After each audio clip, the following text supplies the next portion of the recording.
नवरात्रि के 9 दिनों तक आदि शक्ति नौ दुर्गा के 9 रूपों की पूजा की जाती है। नौ दुर्गा की पूजा आराधना सच्चे मन से करने से व्यक्ति की परेशानियां, शत्रु का भय सभी दूर हो जाते हैं। नवरात्रि के तीसरे दिन चंद्रघंटा माता की पूजा आराधना की जाती है। चंद्रघंटा की पूजा करने से अशुभ ग्रह के बुरे प्रभाव खत्म हो जाते हैं। धर्म के अनुसार देवी चंद्रघंटा की पूजा करने से व्यक्ति के अंदर निर्भरता, सौम्यता, विनम्रता जैसी प्रवृत्ति उत्पन्न होती है। देवी का यह रूप अत्यंत शांत और सौम्य है। माता के मस्तक पर घंटे के आकार का आधा चंद्रमा चिन्हित है। यही कारण से देवी का नाम चंद्रघंटा पड़ा। माँ चंद्रघंटा अपने वाहन सिंह पर उठकर अपने 10 भुजाओं में खड़ग, तलवार, ढाल, गदा, पास, त्रिशूल, चक्र और धनुष लिए मुस्कुराती मुद्रा में दिखाई देती हैं। हिंदू शास्त्र के अनुसार जब देवताओं और असुरों के बीच लंबे समय तक युद्ध चल रहा था, तब असुरों का स्वामी महिषासुर ने देवताओं पर विजय प्राप्त कर इंद्र का सिंहासन छीन लिया और खुद स्वर्ग का स्वामी बन बैठा।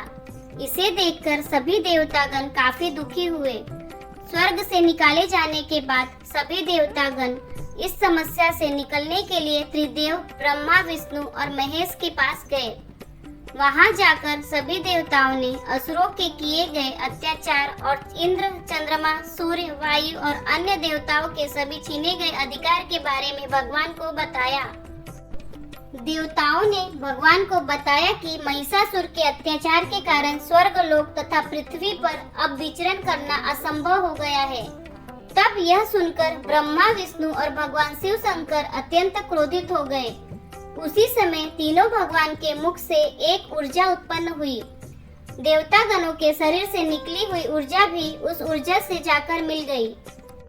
यह ऊर्जा 10 दिशाओं में व्याप्त होने लगी। तभी वहां एक कन्या उत्पन्न हुई।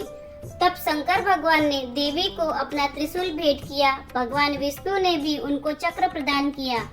इसी तरह से सभी देवता ने माता को अस्त्र शस्त्र देकर सजा दिया। इंद्र ने भी अपना वज्र एवं ऐरावत हाथी माता को भेंट किया। सूर्य ने अपना तेज, तलवार और सवारी के लिए शेर प्रदान किया। तब देवी सभी शस्त्रों को लेकर महिषासुर से युद्ध करने के लिए युद्ध भूमि में आ गई। उनका यह विशाल रूप देखकर महिषासुर भय से कांप उठा। तब महिषासुर ने अपनी सेना को मां चंद्रघंटा पर हमला करने को कहा। तब देवी ने अपने अस्त्र शस्त्र से असुरों की सेनाओं को क्षण भर में नष्ट कर दिया। इस तरह से मां चंद्रघंटा ने असुरों का वध करके देवताओं को अभय दान देते हुए अंतर ध्यान हो गई। नवरात्रि में तीसरे दिन इन्हीं देवी की पूजा आराधना की जाती है। देवी का यह स्वरूप परम शांतिदायक और कल्याणकारी है। इसलिए कहा जाता है कि हमें निरंतर उनके पवित्र विग्रह को ध्यान में रखकर साधना करना चाहिए। उनका ध्यान हमारे इहलोक और परलोक दोनों के लिए कल्याणकारी और सद्गति देने वाला है। सिंह पर सवार इन देवी की मुद्रा युद्ध के लिए उद्यत रहने की है। इनके घंटे से भयानक ध्वनि से अत्याचारी दानव, दैत्य और राक्षस कांपते रहते हैं। नवरात्रि के तीसरे दिन इन्हीं देवी की पूजा का महत्व है। इस देवी की कृपा से साधक को अलौकिक वस्तुओं के दर्शन होते हैं, दिव्य सुगंधियों का अनुभव होता है और कई तरह की ध्वनियां सुनाई देने लगती हैं। इन क्षणों में साधक को बहुत सावधान रहना चाहिए।